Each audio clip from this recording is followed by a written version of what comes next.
അസ്സലാമു അലൈക്കും dear friends. ഇന്നത്തെ നമ്മുടെ സ്പെഷ്യൽ നിങ്ങൾ ആരും ഇതുവരെയും ട്രൈ ചെയ്ത് നോക്കിയിട്ടില്ലാത്ത ഒരു അടിപൊളി വെറൈറ്റി റെസിപ്പിയാണ്. നമ്മുടെ ഈ വീഡിയോ കണ്ടുകൊണ്ടിരിക്കുന്ന സമയത്ത് നിങ്ങൾക്ക് ഇഷ്ടപ്പെടുകയാണെങ്കിൽ ഒന്ന് ലൈക്ക് ചെയ്തേക്കണേ. അതുപോലെ തന്നെ നമ്മുടെ ഈ ചാനൽ ആദ്യമായിട്ട് കാണുന്നവരും ഇതുവരെയും സബ്സ്ക്രൈബ് ചെയ്യാത്തവരും പ്ലീസ് ഒന്ന് സബ്സ്ക്രൈബ് ചെയ്തേക്കണേ. ഞാനിടുന്ന വീഡിയോസ് ഉടനടി കിട്ടുന്നതിനായി സബ്സ്ക്രൈബ് ബട്ടന്റെ തൊട്ടടുത്ത് കാണുന്ന ബെല്ലൈക്കൺ കൂടി ക്ലിക്ക് ചെയ്തിട്ട് ഓൾ എന്ന ഓപ്ഷൻ എനേബിൾ ചെയ്യാനും മറക്കല്ലേ. ഇതിനായിട്ട് ഞാനിവിടെ 250 ml കപ്പിന് 1 കപ്പ് മുരിങ്ങയില ഒരു ബൗളിലേക്ക് ഇട്ട് കൊടുക്കാം. മുരിങ്ങയില വെച്ചിട്ടുള്ളതാണ് ഇന്നത്തെ റെസിപ്പി. ആരോഗ്യത്തിന് ഒരുപാട് ഗുണങ്ങളടങ്ങിയ ഒന്നാണ് മുരിങ്ങയില. മുരിങ്ങയില ഒന്ന് കഴുകി വൃത്തിയാക്കി എടുത്തതിന് ശേഷം ഇതൊന്ന് കട്ട് ചെയ്തെടുക്കാം, ചെറുതായിട്ടൊന്ന് അരിഞ്ഞെടുക്കുക. അപ്പോൾ മുരിങ്ങയില നല്ലതുപോലെ കഴുകി വൃത്തിയാക്കി എടുത്തതിന് ശേഷം അതിൻ്റെ വെള്ളമൊക്കെ മാറിയിട്ട് ഇതുപോലെ ഒന്ന് അരിഞ്ഞെടുത്തിട്ടുള്ളതാണ്. ചെറുതായിട്ട് ഇതുപോലെ ഒന്ന് അരിഞ്ഞിട്ടെടുക്കുക. ഇതിവിടെ ഇരിക്കട്ടെ. ഇനി അടുത്തതായിട്ട് വേണ്ടത് നേന്ത്രപ്പഴമാണ്. നല്ല പഴുത്തിട്ടുള്ള നേന്ത്രപ്പഴം നോക്കിയെടുക്കുക. 2 എണ്ണമാണ് എടുത്തിട്ടുള്ളത്. മീഡിയം സൈസ് 2 നേന്ത്രപ്പഴമാണ് എടുത്തിട്ടുള്ളത്. അത്യാവശ്യം നല്ല വലിപ്പമുള്ള നേന്ത്രപ്പഴമൊക്കെ ആണെന്നുണ്ടെങ്കിൽ 1 എണ്ണം എടുത്താൽ മതിയാകും. ഇനി നേന്ത്രപ്പഴം തൊലിയെല്ലാം മാറ്റിയതിന് ശേഷം ചെറിയ കഷ്ണങ്ങളായിട്ട് കട്ട് ചെയ്തെടുക്കും. അപ്പോൾ നേന്ത്രപ്പഴം ചെറിയ കഷ്ണങ്ങളായിട്ട് കട്ട് ചെയ്തെടുത്തിട്ടുണ്ട്. ഇനി അടുത്തതായിട്ട് വേണ്ടത് നിലക്കടലയാണ്. ഞാനിപ്പോൾ ഒരു 1/4 കപ്പ് കടലയാണ് എടുത്തിട്ടുള്ളത്. ഇതിൻ്റെ കൂടെ 7 കശുവണ്ടിയും കൂടി ഇട്ട് ഒന്ന് തരിതരിപ്പായിട്ട് ഒന്ന് പൊടിച്ചെടുക്കാം. കശുവണ്ടി പരിപ്പില്ല എന്നുണ്ടെങ്കിൽ നിലക്കടല മാത്രം എടുത്തിട്ട് തരിതരിപ്പായിട്ട് പൊടിച്ചെടുക്കാം. അപ്പോൾ നിലക്കടലയും കശുവണ്ടി പരിപ്പും തരിതരിപ്പായിട്ട് പൊടിച്ചെടുത്തിട്ടുണ്ട്. ശർക്കര ഒന്ന് ഉരുക്കിയെടുക്കുന്നതിന് വേണ്ടിയിട്ട് ഒരു പാത്രത്തിലേക്ക് 250 ml കപ്പിന് 1/4 കപ്പ് ശർക്കര ഇട്ട് കൊടുക്കാം. അപ്പോൾ ശർക്കര ഒന്ന് ഉരുക്കിയെടുക്കുന്നതിന് ആവശ്യമായിട്ടുള്ള വെള്ളം ഒഴിച്ചു കൊടുക്കാം. 2 കപ്പ് വെള്ളമാണ് ഒഴിച്ചു കൊടുക്കുന്നത്. ഏത് കപ്പിലാണോ ശർക്കര അളന്നെടുത്തത് അതേ കപ്പിൽ തന്നെ വെള്ളം ഒഴിച്ചു കൊടുക്കുക. ഇനി ശർക്കര ഒന്ന് ഉരുക്കിയെടുക്കാം. ഒരു നൂൽപ്പാവൊന്നും ആവേണ്ട ആവശ്യമില്ല, ജസ്റ്റ് ഒന്ന് ഉരുക്കി വന്നാൽ മാത്രം മതി. അപ്പോൾ ശർക്കര എല്ലാം ഉരുക്കി വന്നിട്ടുണ്ട്. ഇനി ഇത് നമുക്ക് മാറ്റി വയ്ക്കാം. ഇപ്പം ഞാൻ ഒരു പാൻ ചൂടാക്കാൻ വെച്ചിട്ടുണ്ട്. ഇതിലേക്ക് 1 ടീസ്പൂൺ നെയ്യ് ഒഴിച്ചു കൊടുക്കാം. അപ്പോൾ നെയ്യ് ഒന്ന് ചൂടായതിനു ശേഷം നമ്മൾ കട്ട് ചെയ്ത് വെച്ചിരിക്കുന്ന മുരിങ്ങയിലിട്ട് ഒന്ന് നമുക്ക് വഴറ്റിയെടുക്കാം. ഫ്ലെയിം കുറച്ച് വെച്ച് കൊടുക്കുക. ആ മുരിങ്ങയിലയുടെ ആ ചവർപ്പൊക്കെ മാറി കിട്ടുന്നതിന് വേണ്ടിയിട്ടാണ് നെയ്യിലിട്ടിട്ട് വഴറ്റിയെടുക്കുന്നത്. വഴറ്റിയെടുക്കുമ്പോൾ കുറച്ച് ഉണ്ടാവുള്ളൂ. ഇപ്പോൾ ഒരു 30 സെക്കൻഡ് ഇളക്കി കൊടുത്ത് മുരിങ്ങയിലെല്ലാം വഴന്ന് വന്നിട്ടുണ്ട്. ഇനി ഇതിലേക്ക് നമ്മൾ വീണ്ടും 1 ടേബിൾ സ്പൂൺ നെയ്യ് ഒഴിച്ചു കൊടുക്കാം. നെയ്യ് ഒന്ന് ചൂടായതിനു ശേഷം ഇതിലേക്ക് ഒരു 2 ടേബിൾ സ്പൂൺ ഉണക്കമുന്തിരി ചേർത്തൊന്ന് റോസ്റ്റ് ചെയ്യാം. അപ്പോൾ ഉണക്കമുന്തിരി എല്ലാം ഒന്ന് വീർത്ത് വന്നതിന് ശേഷം ഇതിലേക്ക് കട്ട് ചെയ്ത് വെച്ചിരിക്കുന്ന പഴം ചേർത്ത് കൊടുക്കാം. പഴം ഒന്ന് വഴറ്റിയെടുക്കാം. അപ്പോൾ ഒരു 2 മിനിറ്റ് ഇളക്കി കൊടുത്ത് നേന്ത്രപ്പഴമൊക്കെ ഒന്ന് വാടി വന്നിട്ടുണ്ട്. ഇതിലേക്ക് ചിരകിയെടുത്ത 1/4 കപ്പ് തേങ്ങ ഇട്ട് കൊടുക്കാം. അപ്പോൾ 1 കപ്പ് വേണമെന്നുണ്ടെങ്കിൽ 1 കപ്പ് ഇട്ട് കൊടുക്കാം. ഞാനിപ്പോൾ 1/4 കപ്പേ എടുത്തിട്ടുള്ളൂ. ഒന്ന് ഇളക്കി കൊടുക്കുക. ഫ്ലെയിം കുറച്ച് തന്നെ വയ്ക്കുക. തേങ്ങയും കൂടെ ചേർത്ത് കൊടുത്ത് ഒരു 30 സെക്കൻഡ് ഇളക്കി കൊടുത്തിട്ടുണ്ട്. തേങ്ങയുടെ നനവൊക്കെ മാറി കിട്ടിയിട്ടുണ്ട്. ഇനി നേന്ത്രപ്പഴമൊക്കെ ഇതുപോലെ ഒന്ന് ഉടച്ചു കൊടുക്കാം. അപ്പോൾ പഴമൊക്കെ ഇതുപോലെ ഒന്ന് ഉടച്ചെടുത്തിട്ടുണ്ട്. ഇതിലേക്ക് ഉരുക്കി മാറ്റി വെച്ചിരിക്കുന്ന ശർക്കര പാനി അരിച്ചിട്ട് വേണം ഒഴിച്ചു കൊടുക്കാൻ. ഇതൊന്ന് തിളച്ച് വരണം. അപ്പോൾ ഒന്ന് തിളച്ച് വന്നിട്ടുണ്ട്. ഇതിലേക്ക് ഒരു 1/4 ടീസ്പൂൺ ചുക്കുപൊടി ചേർക്കാം. ചുക്കുപൊടി വേണ്ടാത്തവർക്ക് ചുക്കുപൊടി ഒഴിവാക്കാം. അതുപോലെ തന്നെ ഫ്ലേവറിന് വേണ്ടിയിട്ട് ഒരു 1/4 ടീസ്പൂൺ ഏലക്കാപ്പൊടിയും കൂടി ചേർത്ത് കൊടുക്കാം. ഇത് പഞ്ചസാര ഒന്നും ചേർക്കാതെ സീഡ് മാത്രം എടുത്ത് പൊടിച്ചിട്ടുള്ളതാണ്.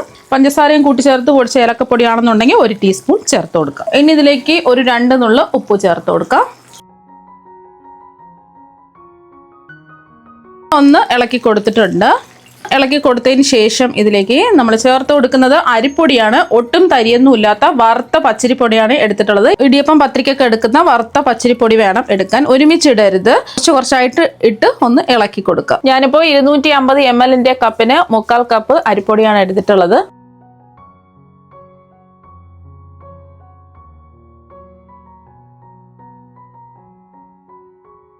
കുറച്ച് ഇട്ട് കൊടുക്കുമ്പോൾ കട്ടയിട്ടാൽ നമുക്ക് മിക്സ് ചെയ്തെടുക്കാൻ പറ്റും.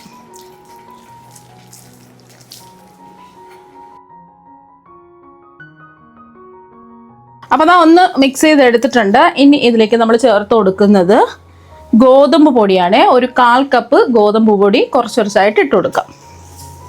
നിങ്ങൾക്ക് അരിപ്പൊടിയിൽ മാത്രം വേണമെന്നുണ്ടെങ്കിൽ 1 കപ്പ് അരിപ്പൊടി എടുത്താൽ മതിയാവും.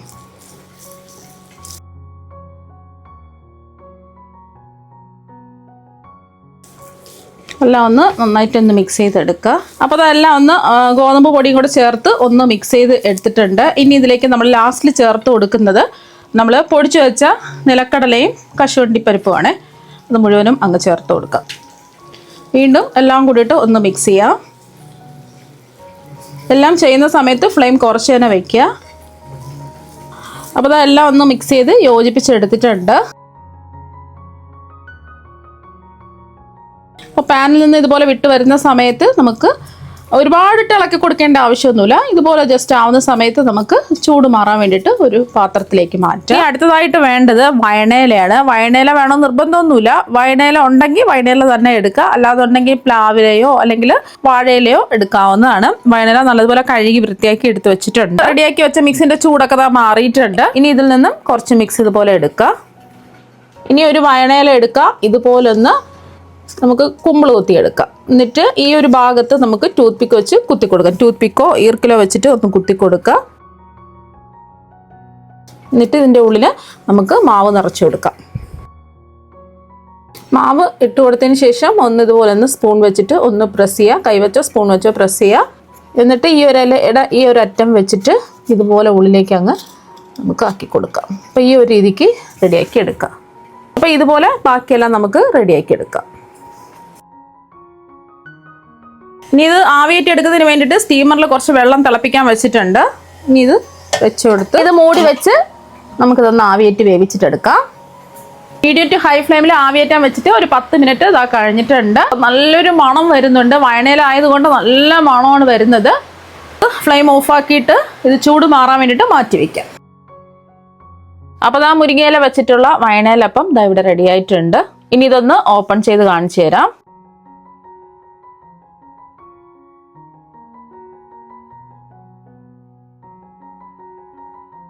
അപ്പോൾ നല്ല സൂപ്പറായിട്ട് കിട്ടിയിട്ടുണ്ട്. നല്ല സോഫ്റ്റ് ആയിട്ടാണ് ഇരിക്കുന്നത്. ഇത് കഴിക്കാൻ വേണ്ടിയിട്ടും അടിപൊളി ടേസ്റ്റാണ്. അപ്പോൾ മുരിങ്ങയിലൊക്കെ കിട്ടുന്ന സമയത്ത് ഇതുപോലെയൊക്കെ റെഡിയാക്കി നോക്കാം. നല്ല സോഫ്റ്റ് ആയിട്ടാണ് ഇരിക്കുന്നത്. നല്ല അടിപൊളി ടേസ്റ്റാണ് കഴിക്കാൻ വേണ്ടിയിട്ട്. അപ്പോൾ നിങ്ങൾ മുരിങ്ങയില ഇതുപോലെ ഒരു പ്രാവശ്യം ഒന്ന് ട്രൈ ചെയ്ത് നോക്കുക. തീർച്ചയായും നിങ്ങൾക്ക് എല്ലാവർക്കും ഒരുപാട് ഇഷ്ടമാകും. അപ്പോൾ നമുക്ക് മറ്റൊരു വെറൈറ്റി വീഡിയോ ആയിട്ട് വീണ്ടും കാണാം. താങ്ക്